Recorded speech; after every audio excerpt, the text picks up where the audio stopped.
Hey guys, this episode is brought to you by us. This Commerce Life is Canada's longest running food and beverage commerce podcast. We're 460 episodes, 8 years and counting. But we're more than a podcast. We coach Canadian brands to get retail ready. We teach them to pitch better, grow smarter. Through one-on-one coaching, national workshops, and warm introductions to buyers and distributors across the country. If you know a brand that needs a better shot, send them our way. Visit www.thiscommercelife.com or just forward this episode. Now, let's get to the podcast. Hey, welcome to This Commerce Life, an unscripted podcast that focuses on the stories behind small and independent Canadian retail and Canadian CPG. What we try and do is deliver or pull out the story of our guests and give them to you. You know, the good, the bad, the ugly of retail and CPG in Canada. We're filling a need because we think that retail is hard on the best of days, but it's also a wonderful, wonderful place to grow up and make your living. We also think that the industry, nor the people that inadvertently find themselves in the industry, really understand the industry at all. They don't really understand what goes on behind the scenes. So listen to us, Phil and Kenny. We'll unravel it for you. We'll give you the story. We'll give you the story behind the story.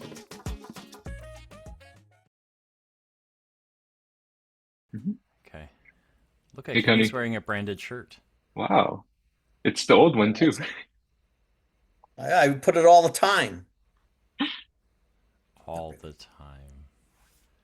I don't think Yeah, I've I hear ever we're seen you wear podcasting that with- shirt voluntarily. So Phil tells me, I thought Phil said podcast, Kevin, Kenny, Phil. I'm thinking, okay, we're talking about the podcast, but apparently you actually have a slot. Yes. Who the hell are you? He secured Who a am I? slot. Who the hell are you Yeah, he secured a slot. taking up this precious slot? Yeah, your precious Friday. Yeah, that too. Yes. Oh man. Anyway, it's all good. How are- I'm kind of excited because the other thing I'm doing that I'll shut down in a minute is we're gonna test a different platform. Like we're recording on Zoom. I think I'm going to test a different mic. No, I like this mic, so I'm keeping it. I don't care. So I just gotta fix whatever Windows function is messing with my volume. When I find it, I'll kill it, and then it'll be fine. So, All right. but I am trying. I signed us up for Riverside. We're gonna try something a little bit different. It's a European recording platform. Oh, European what? So it's a European recording platform. Oh, okay. So we're gonna try that. Maybe try and step away from Zoom. So All right. What's it called? Riverside is what it's called. Riverside. Yeah. It's like down by the Yeah. Yeah. Is A that song? down by the boardwalk? No, I think it's Yes, in down by so- down by the seaside, I think, is Zeppelin. Yeah, so now we're trying multiple platforms. One is the boardwalk, the other one is the seaside or the Seaside. Oh, we ocean. got lots of shit going on. People are going to be searching for like, what the fuck? Like, what? Don't worry, they don't know. Oh man. These guys don't know. So we're doing a podcast episode today with someone that we know clearly we know well, but one of the reasons he's on here is he helped us with so a couple of episodes ago you heard us talk about how we're doing things a little bit different and we needed some outside help to help us. So the outside help is a guy named Kevin. He runs Sotto Digital. So Kevin Sotto from Sotto Digital. So we thought we'd bring him on and do what we normally do. So we want to find out more. So if when I finish talking, if you can introduce yourself and kind of tell us about you. The next kind of 45 minutes after that will be it's about you, but I think we'll definitely wind up talking about the podcast and how you helped us. We haven't talked about this because we're really unscripted, but I think for me, I'll want to get into some of those things, right? Because I think making an example of us also helps with brands learning about how they need to tell their story different. Anyway, so What it really um, shows you, to make it clear, if Kevin can figure us out, holy shit. Go with that. he hasn't Like said anything seriously. yet, so maybe that we should end the podcast here. But Holy shit. How can that guy work with those two and actually make it make sense? That's um, like a miracle. okay, so I gotta shut up. Do you mind introducing yourself, and then we'll go from Yeah, there? for sure. Yeah. Yeah, so as Phil said, my name's Kevin Sotto. I run my little own like one person of one business, Sotto Digital. Um, And basically, like what we, aka I, do is just a lot of digital management and strategy, marketing strategy, branding. Kind of started off as some freelance work. I come from a background of being in the tech industry, uh, had like a lot of different roles from like customer success to account management to operations enablement, product design, brand design, where I worked closely with marketing teams and such. And also from like being an individual contributor to these teams or being in senior management. I've had teams of up to 60 people under me. But yeah, like after my most recent exit, like I thought, you know what, it's a nice opportunity for me to kind of go in on this, what started off as just like my freelance work and see if I can really build it up. I was in tech, I kind of ran through that treadmill and discovered, it's in a way kind of just like office politics and corporate ladder climbing, just in a different brand. And I thought, you know what, I can go back to that if I ever want to, like down the line. There's always time for that. But I think this is time for me to kind of have fun and really try and build something and it's been great so far, right? Like it feels a lot more rewarding. Every dollar I earn feels so much better than like being an employee somewhere and like I could do it's like 10 times the amount of work but still get paid the same, right? But yeah, I don't so know if you should tell digital. people that. uh, Kevin's very cheap and economical. No, yeah, no, I'm just so joking. I'm joking. But yeah. no, I mean I think of myself as like someone who, even though I have quite a bit of experience in the space, like I'm still and always will be like a learner and someone that continues to absorb and, grow with the industry. And so, over the past couple of years, I've kind of shifted into this like freelance consulting kind of space where I'm helping small businesses a lot with their growth on the digital side of things, particularly with marketing and branding and web design. I kind of started with like, creating websites for a lot of companies that didn't have a website or they were kind of like those at the age where like, they have a great successful business, but at the same time, like they know that they need to be online and have like a Google business profile and website and all that, but like they really could not care about setting that up, right? So enter me, and I kind of come in and kind of get them going with that. Um, and it's been great. And I really enjoy working with Phil and Kenny and this Commerce Life. You don't have to say Um, that. You know You that. don't no, need to say that. honestly, Maybe the it really episode is never enjoyable. gets aired, but you don't have to say. Yeah. Um, no, like I followed this Commerce Life for like a number of years and seeing how they've grown to where they are and like being able to be kind of like a part of helping get them get to where they are now has been really fulfilling for sure. I remember, I guess you guys first contracted me out for like your website transformation, right? Yeah. And I guess this is a good segue into how we're talking about this rebranding is that's where I first came across like this obstacle of like, what is this commerce life really? For a whole number of years, like I knew like, you guys were a podcast, you had so many episodes. My only engagement really was like I could listen to a podcast, right? Um, and so the website, it was, Yeah, sorry, before you get there. So I think yeah, there are a few things there. So one is um it was useful to us that you didn't know a lot about us, right? Like I think when you're I actually want to go backwards a little bit more, but I think while we're on this one is I think what also made it interesting for me is you didn't know that much about us. Like you didn't even know that much about podcasts, right? And I think that was Mhm. really helpful, um, because we have been talking about this thing for 8 years now, right? And we haven't done an incredibly good job of it. We've just kind of like everyone else, you start mixing around words until you find something that works, right? But um, having you come in from the outside where you were kind of like, look, I listen to them when it's interesting to me, but otherwise, I don't know anything about this, right? And that was helpful because then, it helped us because you could see it with fresh eyes for real. Um, can we go backwards a little bit more because you kind of Yeah. glossed over a whole bunch of things. So you get out of school, and then so what do you like? What do you mind? Like, what did you study in school?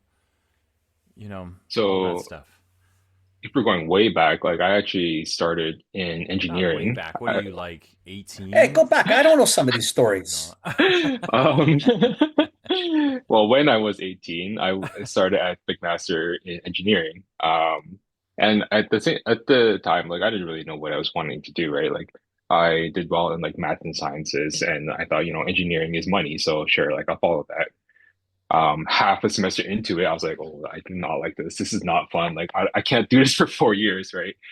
This is too And much then work for some theoretical money. This is a yeah, lot of right. work. And so I discovered about like, business courses and stuff. Didn't take a single business course at all. No accounting, no finance, no marketing, nothing. Until like that first year in my university, like undergrad, I switched directly into second year commerce and then kind of even within commerce, like for that degree, like we didn't have to commit to a specialization. So it really was just taking the courses in a certain specialty, right? So of course I tried going down accounting and finance at first because I thought, okay, they make probably the most money out of like the big umbrella terms. I see a pattern Um, here. Yeah. yeah. So, it was really fun, like studying in like the trade room and like being in like this like exclusive like 20 seat class like two times. It was fun. Wolf of Wall Street also came out at the same time, so there was a lot of excitement about it. But yeah, like I finished my degree at McMaster under commerce, and then I kind of in commerce in business school, you're always told like, if you join an accounting firm or a bank, then like that's kind of the traditional path of what people are like, okay, yeah, you guys, you got a good job after school, right? So I worked at RBC for a little while. RBC through my summers in undergrad as well. Hmm. Um, and then from there, I kind of realized, ooh, this is just corporate ladder, office politics, put on a work persona thing every day. Maybe let's not do this for like 40 plus years, right? So I switched over into the world of tech. I joined this company called League, which is a health and wellness Hmm. company where I actually discovered through RBC because they were partners in delivering employee benefits in conjunction with RBC, where they use RBC's insurance as their first insurance provider. Um, and it was kind of like, entry level, like I was a customer success analyst, and then worked my way up. And so, went from that to like a team lead and manager, senior manager, kind of like at that point was running the operations enablement Hmm. between like customer care, customer success. We had like virtual nurses and like actual like operations of like just processing the operations, right? And that was fun. Um, but then I kind of plateaued, right? Because I guess like I was seeing from like an entry level growing to the SM level, they're probably like, oh, maybe let's not like push this guy up more and more yet. Let him get the years of experience, right? So I was like, okay, let me try and grow some other way. I wanted to kind of find what my niche or my actual field within tech would have been. And that's what brought me into design. I love design, like in terms of like just as a consumer, like, between fashion and just aesthetics and interior design, like that stuff, like was something I really, really enjoyed. And so being able to design like experiences on websites and apps and just making sure that the consumers of whichever product is actually going through the flows that we as the company want them to, I thought it was a good fit for me. And it was, right? So I kind of moved over into like the product management like part of tech, working actually in a dual role between product design and brand design. Mm-hmm. And brand design on that side was again like branding, working a lot closer with the marketing team, and kind of being that bridge. I thought that was actually really beneficial for me because the only people who saw both worlds were actually people at the highest levels, kind of like the VP level, even directors, um, and everyone else as individual contributors or even just like middle management within those roles were really focused only on the product side of design or like the marketing branding side of design. So for me, it was really fun to kind of have a dual role and be able to do both at the same time. And it kind of also itched my need to grow by telling myself like, hey, like I'm kind of getting twice the rate of experience and growth by doing two jobs at once. So yeah, that was kind of my trajectory within the tech world.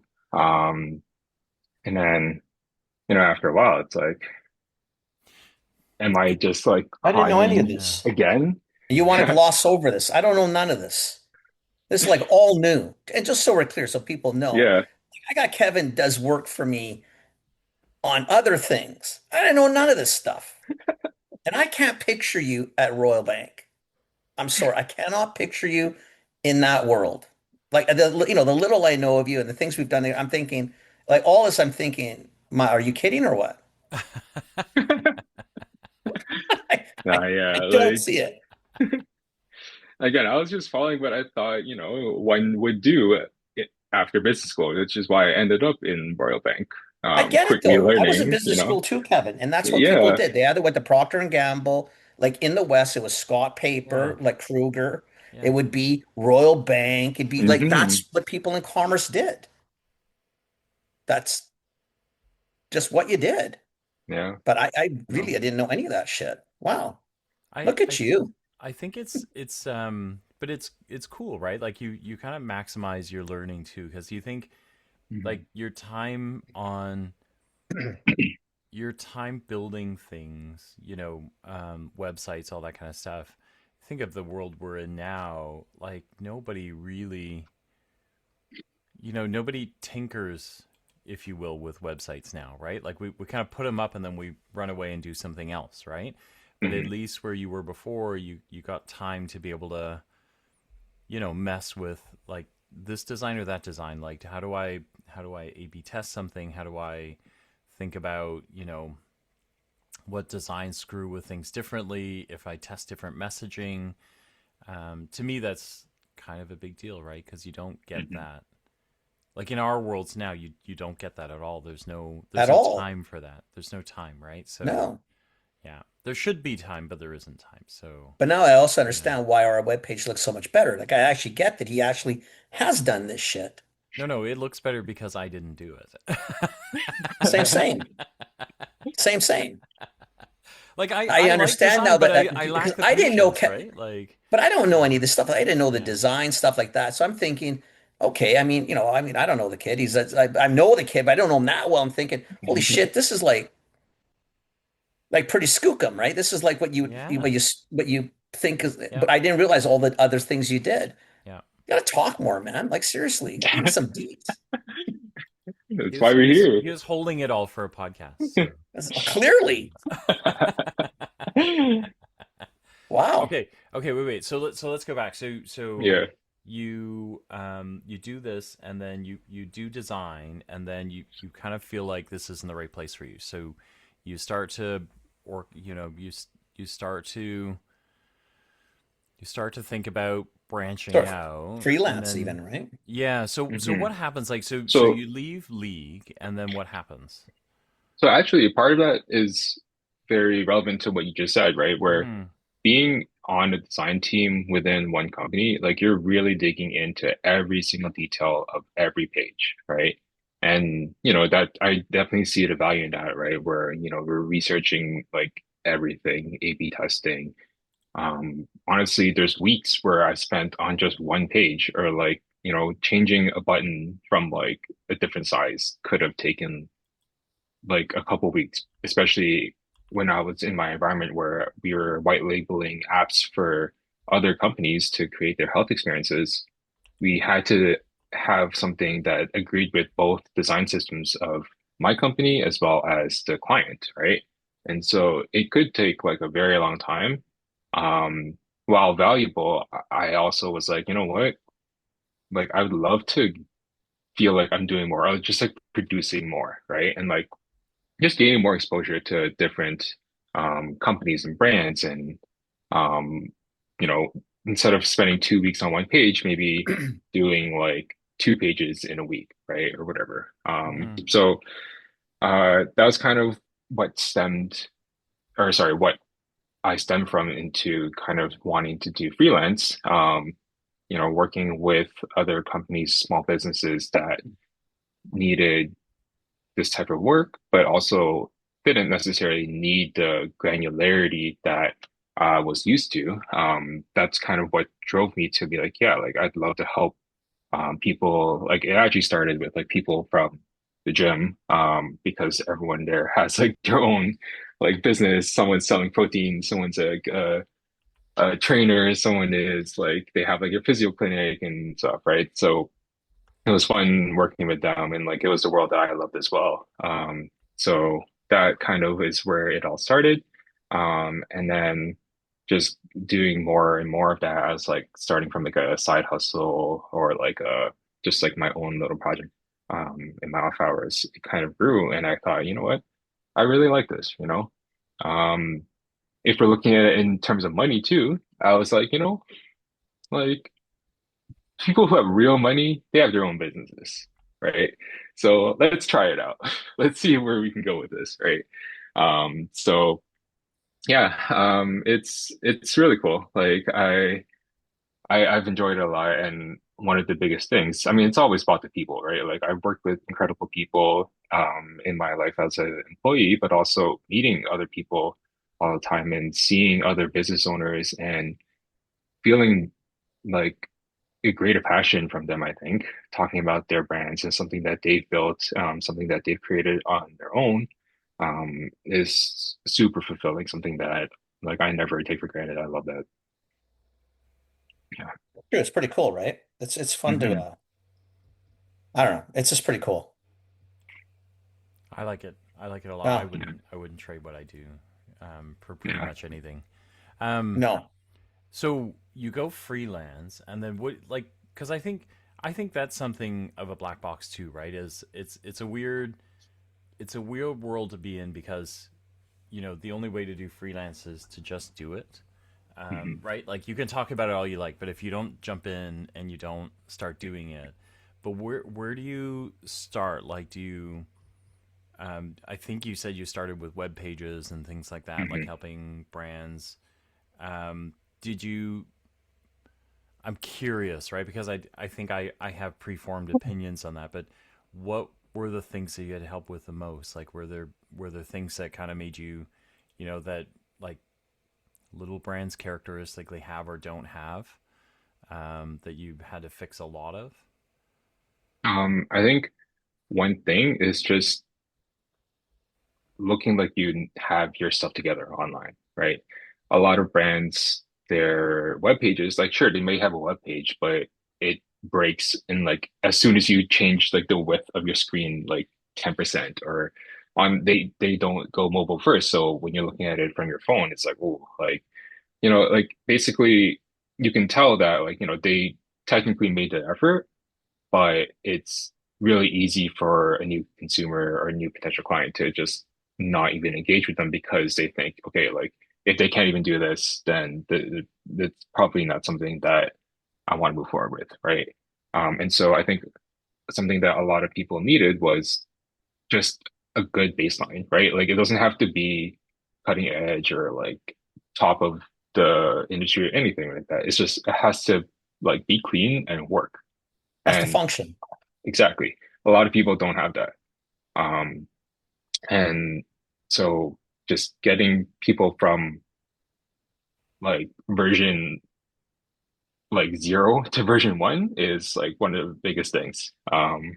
And just the consistency across the platforms, right? Like you're gonna have people looking for you on Google, on all the social medias, on like other platforms, like let's say it's Yelp for a restaurant or whatever, right? Like as long as you have a consistent like brand identity in terms of like the same logo used, the same colors, and just making sure that okay, like you know that this person is the same company on all these different platforms, then it just builds their trustworthiness online, right? And again, like that's something I noticed a lot of people didn't have, right? A lot of people maybe they were using like their own personal profile as like their business and such. And so while that is perfectly fine, like as long as it's intentional too.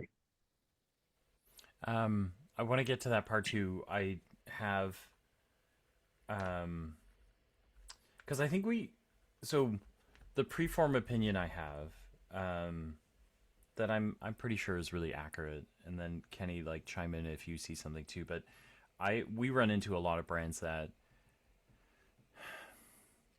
they do things because they dream big, but some of those things are like they have super complicated websites that you need a web developer to build, or they go super fancy and they kind of bespoke. Because even on a platform like Shopify, you can pay a developer to make like a custom skin or a custom. Do you have thoughts around that? Like, are you a custom guy, or do you kind of, you know, I um, actually I try as much as possible not to introduce too much customization to my clients' websites and such. mhm, And while it could be really nice and it's different or maybe it is needed in terms of like sometimes some customers actually have a requirement for that. mhm, On the other end, like if the customer can't handle like just a basic website, then they're not going to be able to handle when anything comes up for a customized page or a customized like web development thing, right? And so, you can see a lot of people that you can pay to create like some beautiful website, but then as soon as something goes wrong, you're going to have to pay them again and more to fix it, right? And sometimes that's even built in. Like some of these people like kind of give themselves job security by doing that, right? And so my value is like in my approach is just to create something that is as easy as possible for my clients to use and to also manage on their own and give them that direction too. Like obviously I'm more than happy to help if something small comes up and I'm always available for them to reach out to me for those things. But you know, giving them the enablement to be self-sufficient, I think is something that I value a lot. Is important to me. And by reducing unneeded customization, that helps reach that end goal. I think I like that's that just answer. explaining to people because people have a tendency there's so much of the canned stuff out there is more than adequate, more than adequate for what you want the web page to be. Clearly, if you get into some really complicated, maybe products or processes or however it is, and you need some customization, we all get it. For 95% of the people in like the world that we deal in, for a lot of CPG, small companies, you don't need that level of sophistication. And when you do, to your point, Kevin, how about if you decide to drop the contract, right? Now the Exactly. next person's coming, who's going to fix it? Because if you call me back, if you drop me, you know what I'm going to charge you. Do you know what I Hmm. mean? Like, and it gets into those Yeah. places. Do you really need the level of complication? I mean, I think maybe people forget what the web page is supposed to be for, or they do know what it's for, and they need the customization. Like, light it up, do your thing. Nobody cares. But for the most part, we just need to have a really solid web page that customers can use and you can maintain without spending $1 trillion. I would assume that is the ultimate goal for most people. Clearly, some people have really complicated businesses and or whatever and need that. That's great. but I've got a feeling the vast majority really can work out of a box. Hmm. And actually building on that too, like a lot of clients I find that need or want a customization is something that's already been, it's just like a half step above out of the box. It's a customization that's already built out that you can kind of plug and play Yeah, it's a already. plugin, Exactly, right? Like you don't right? have to hire like a Yeah. developer to like start writing code for you, you know? Yeah. Yeah. So you start with websites, and then where does it go from there? Like did you get into freelance thinking that you would kind of do? I'm laughing a little because I have an uncle who thinks that what I do is build websites, even though I don't build websites at all. He just Yeah. doesn't understand everything else I do, so he understood digital and he understood website as the same thing, so he thinks I build Same, websites. same. But did you get into this thinking that's what I'm going to do? Like I'm going to build design and I'm going to design websites, or did you come into this thinking it'd be something else? Um, Yes and no. Like when I first started, I wanted to lean on my expertise. Like where I was from was within design, right? Yeah, In product design specifically, and brand design. yeah, So it was really like I knew how to build like good, well-designed websites that work, and apps. But a lot of clients aren't really looking to build an app, right? But that's kind of like where I started. And I thought, I'm sure things will make sense to add on to that in my repertoire as things go. But at first, I was like, I wanted to, and this is kind of a theme for me in general. It's like, I want to be more than sufficient. I want to be like very confident in my ability to do this one thing before I grow and kind of build off of that too. Right. Um, and naturally, it did end up growing. One of the first things that I added on was branding, right? Being a brand designer as well, like creating logos, creating the brand identity and your tone of voice, and kind of like building a company story, kind of identifying their values and why they're different from their competitors and such. Is a whole another can of worms to go into that I naturally like kind of added on as a new thing that also agreed very well with what I already was doing. Um, yeah. Can yeah. we dig a little, because I think we come into play here as well. But are there Hmm. are there commonalities? Because again, it's one of these things where, particularly with folks that we talk to and that we work with a lot, that Hmm. isn't necessarily an area of strength, right? Like every now and then you Hmm. run across a brand that has, just some like, we just had V-Gain on this podcast. We just Hmm. published her episode, and like V-Gain's branding is off the charts, right? Like it is distinct, it's clean, it's the verbiage is the same, the colors are consistent across everything they do. Um, but it's not normal, right? Like, do you find that? Like, because I find that is that it's not normal. Like most folks are all over the place for They think they know, I think, like, what most people yeah, do, Phil. I think yeah. they think they know, but they don't.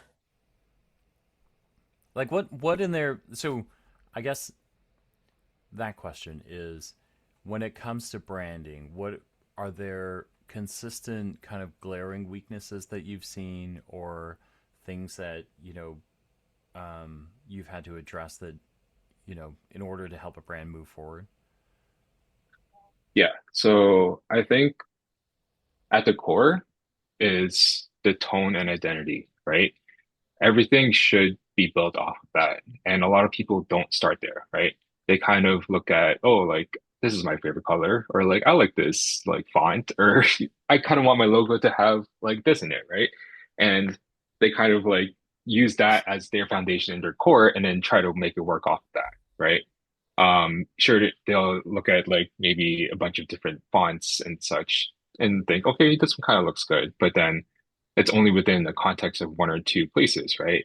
And so, like, taking like my scientific approach in just the background of being from product design into brand design is very much like, okay, you have to go through everything, right? Like, you have to, this is where you got to go into the intricacies of, does this brand, like, does this font agree with the tone of voice that you're communicating as a brand? Does that tone of voice even agree with your values as a brand? And as like, is it something that you as a person and as a founder actually identify with, or are you just going to be putting on a mask and face every day to try and like sell this brand, right? And so this is actually all things I came up with this conference life as well. So it's kind of cool like going into this, but it is really Yes. like Yeah.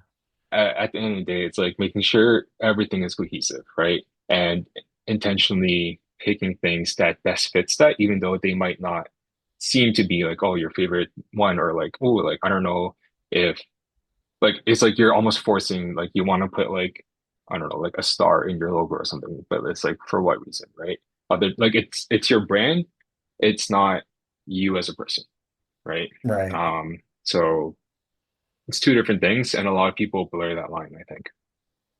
Yeah. Again, I I think it's could. what you said. I think people Yeah. just get so hyped on just building, and you're thinking you don't start there when you build. Like, start with a foundation. And, you don't build the house from the roof down, Mhm. right? You build it from the foundation up. It's trying to make it understand that you don't paint one room and another room. Like, everything's got to flow. It's all about Well, the greater design. It's what it but is. I but mean, and people but to have to do that. me, Kenny, like I think to me the my problem with that is I agree with you theoretically, but I think in practice, to me, what it is more like is I wanted the room.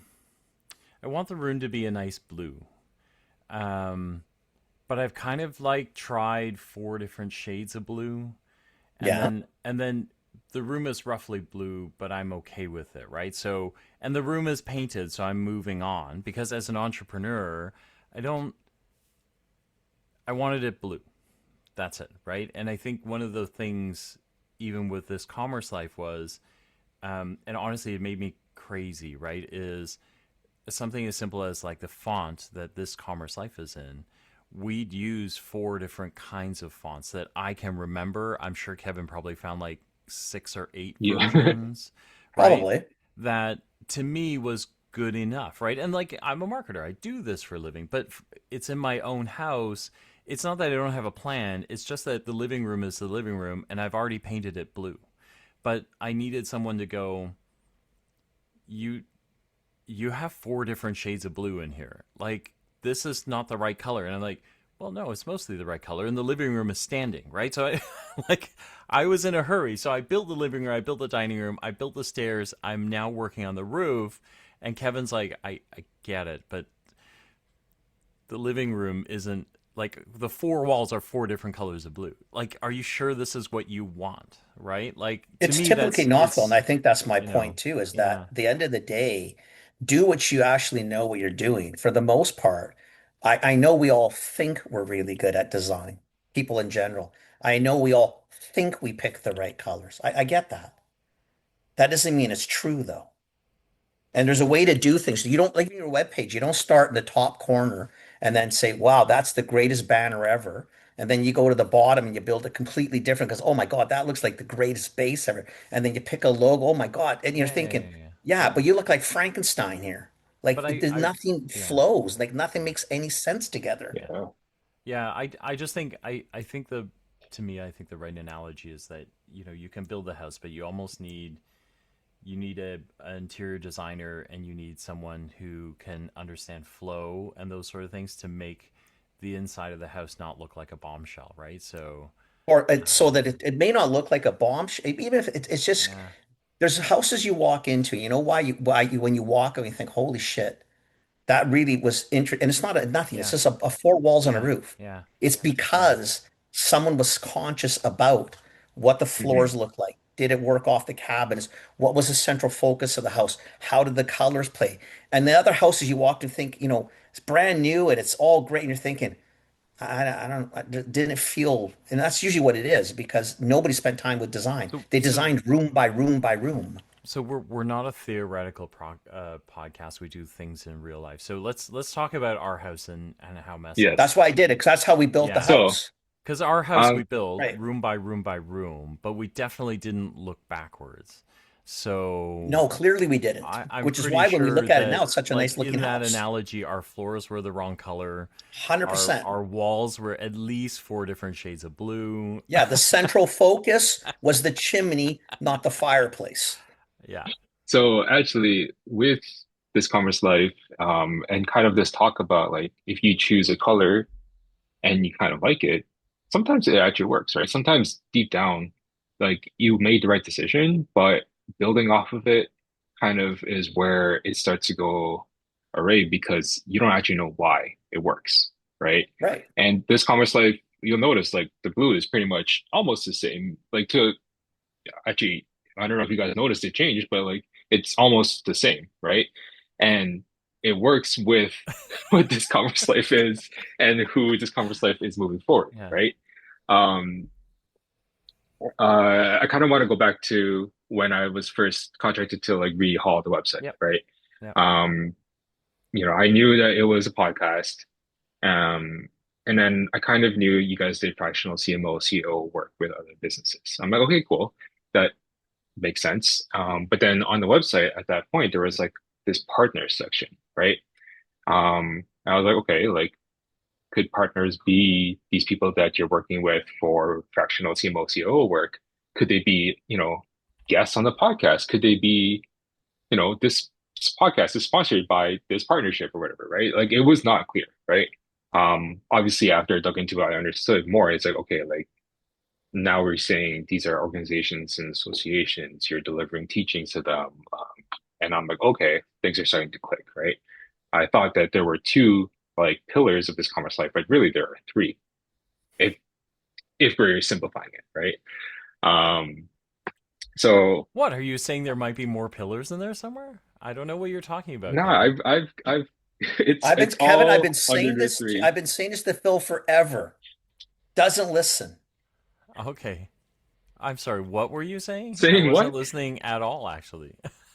I keep telling him it just does. There's so many pillars and he's not paying Uh-huh. attention. Uh-huh.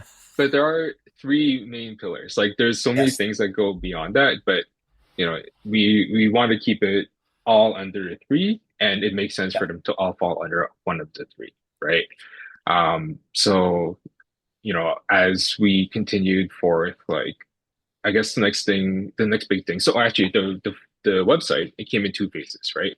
The first was let's actually clean this up.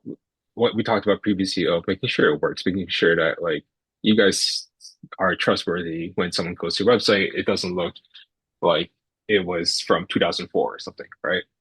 And so the second stage was kind of to help position what this commerce life would be like moving forward and for the future.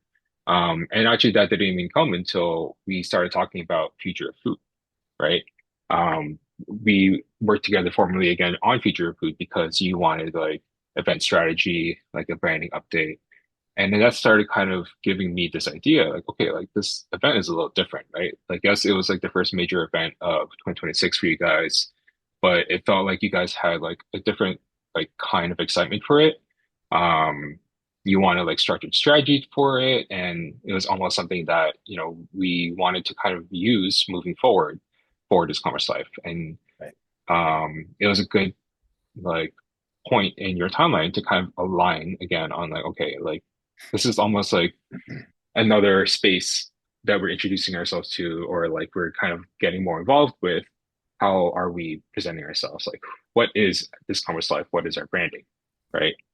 Um, and because of that, I'm like, okay, this is important to you guys. Like, I understand now, like, you're going for partnerships, right? Partnerships as in like these associations and organizations that you're working with to deliver your educational content, right?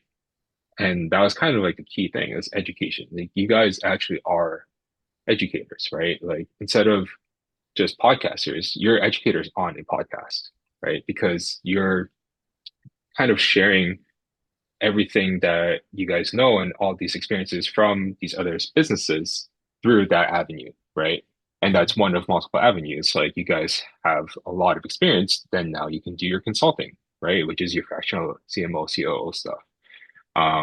You have now experience delivering education formally with like curriculum and classrooms and the whole shebang. And so now that's your education pillar, right? And so kind of aligning with that is where when I'm starting to build like the branding for this commerce life, the blue actually makes so much sense, right? That dark blue is, I think we've called it now an editorial navy, right? Because you're aligning Is that yourself with is that what we call it? What did we call it? What was it? What did I call it?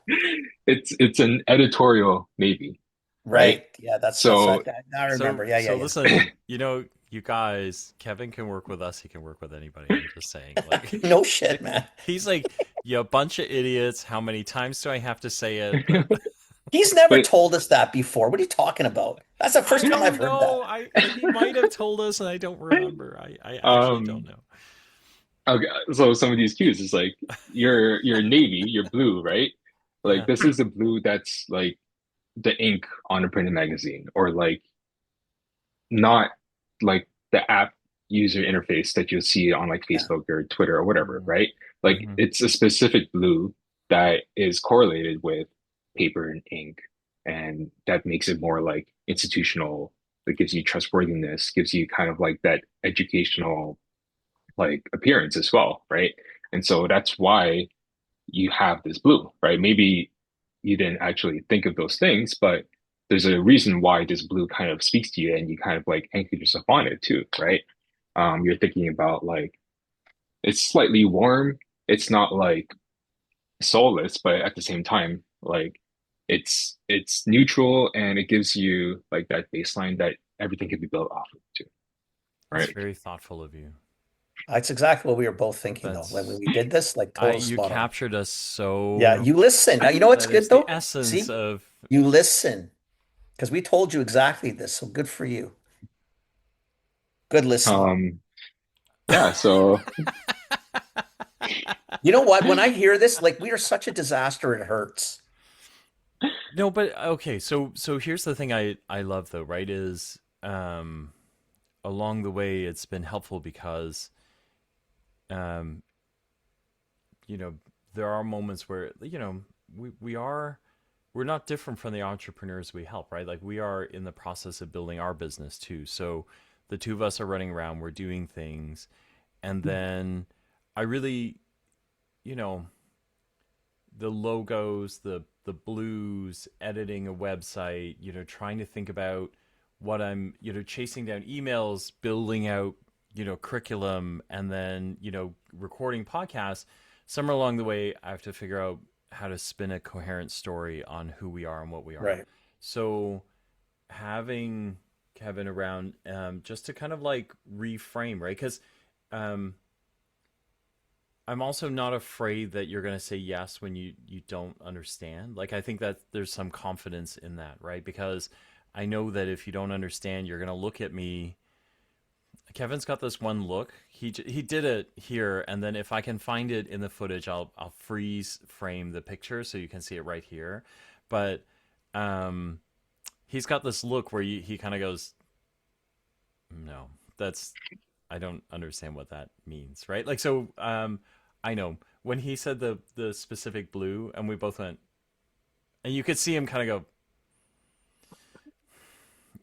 and so that's the moment, right? That's the cue. If you're working with somebody, you need someone who's going to give you that face, right? You need the Kevin face because that tells you stop for a minute. You are you're not in the right place. Like and he doesn't understand you. So slow the fuck down for a minute until you get him right where you are. Otherwise, it doesn't work, right? So Yeah. I do, I do like that because I think it helps with, um, because now I can throw things at Kevin and then he builds things for us because he knows what we are or how we talk about things.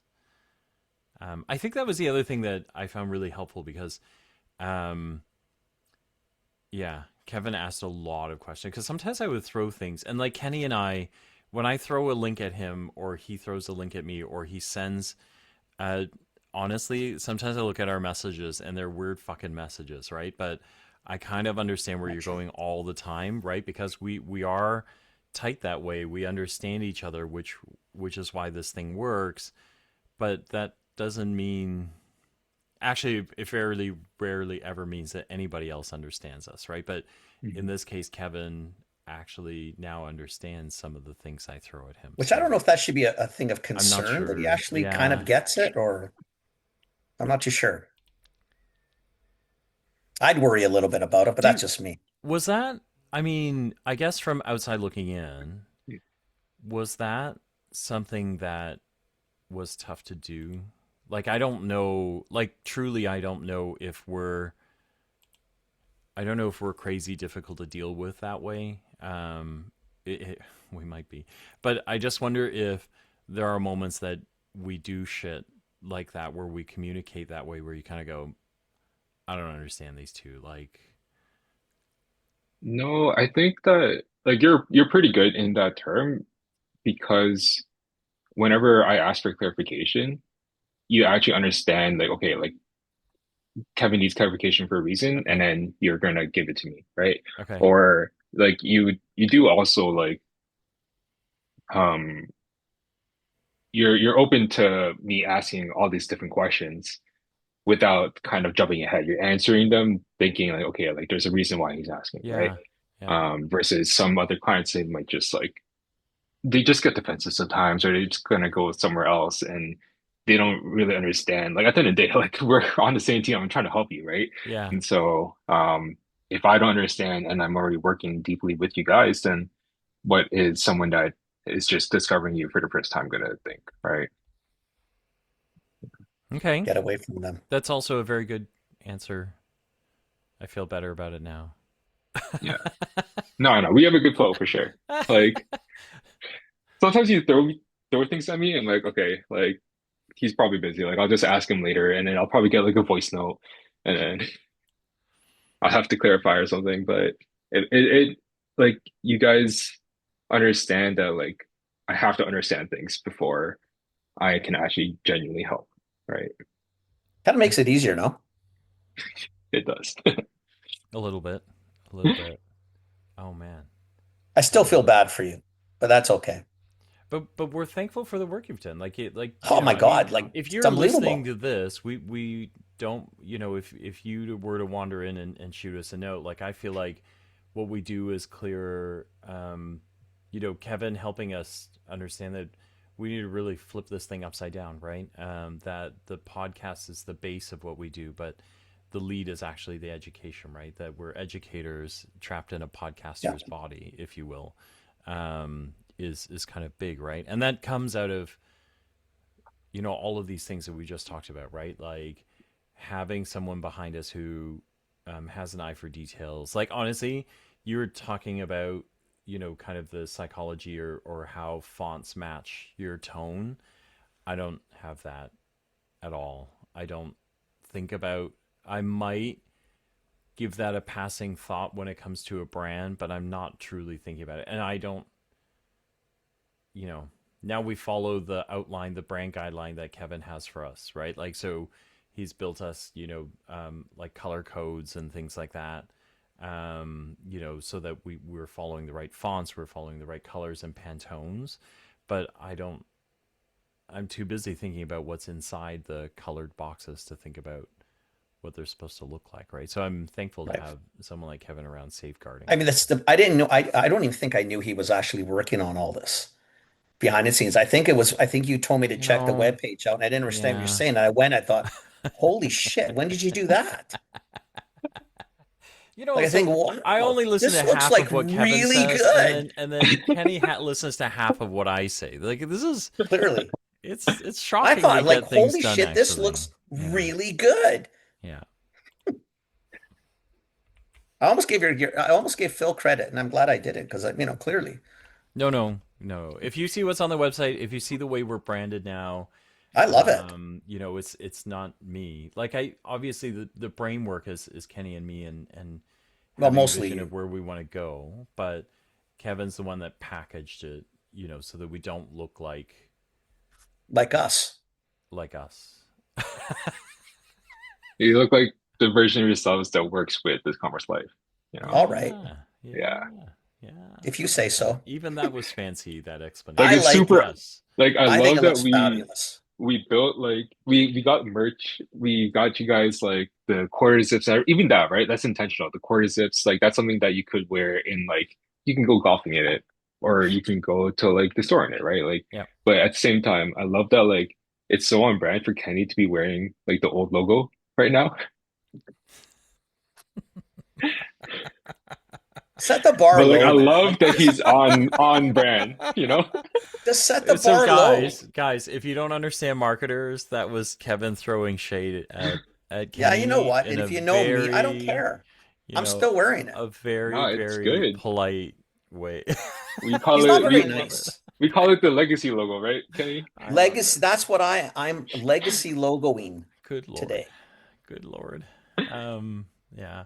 No, I love this a lot. And I'm glad you were able to get on here No, so it's we can fun. talk about this. So what do you what because we've got 5 minutes and we got to run to another call.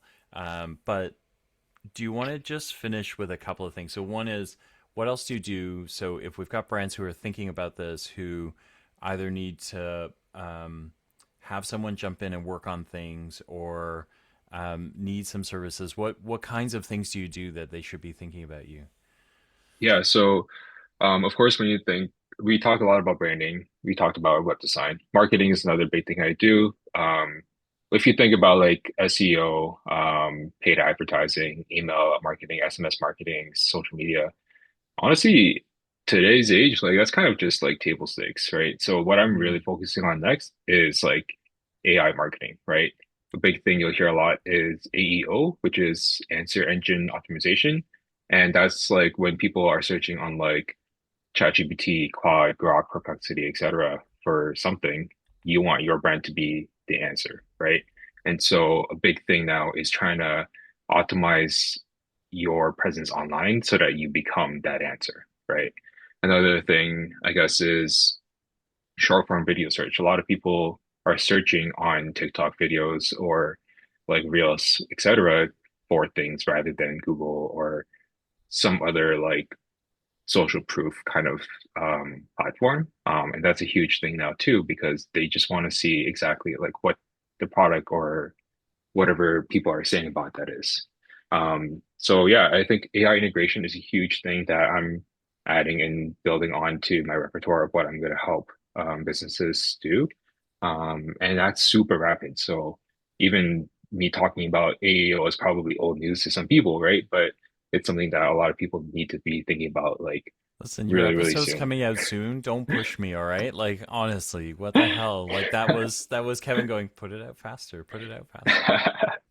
No, but In a yeah, nice like way, though. as you all know, like it's things are moving so quickly, like quicker than ever before, right? So Yeah, Yeah. it's always important to just, have the mind to always be learning and be on top of things. The stuff is fascinating. It's so cool that we can do these things now, right? So yeah, it's yeah. it's a fun world. We love it a lot. Thank you for doing this. If people want to find you, do you have socials, or how do they? Yeah, We can link your website to the episode, but where else can they go? for sure. So website is sotodigital.com. You can find me on LinkedIn as well. Kevin Soto or my company page, Soto Digital on LinkedIn. Info at Soto is sotodigital.com. Sotto, right? Two Yes, T's? that's correct. Yes, Yeah. Sotto.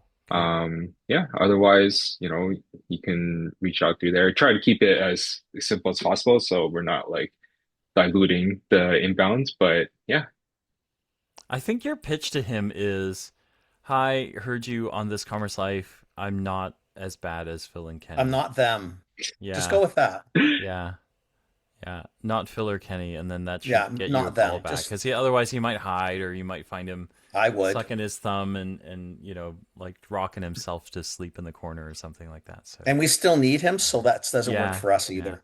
yeah, yeah. nah, Phil and Kenny are great. As long as you're genuinely open to grow and build your stuff, then we'll always talk about that and we'll always work it together.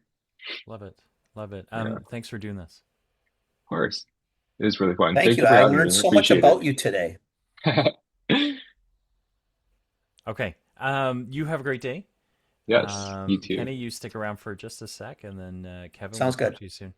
Cool. Kevin, thank you. as Thank you. Thank always. you guys. Really appreciate it. Take care. Okay. Bye. Take care, buddy boy. Cool. You I found didn't know us half something. these stories, Like as usual, I know nothing. I mean, seriously. I just cannot picture that kid in a bank. Kid, he's the young man. Right? I can't think him in I that know. world. I know. I know. Like if he can handle, I seriously, because we are so, well, one of us for sure is so dysfunctional. I mean, honestly, and he's always so calm. Yeah. Yeah. I know. I love I that know. boy. He's such a nice young man. Yeah. Okay. We got to go. We got another call. Okay, Um, thanks for listening. thanks for listening. Bye.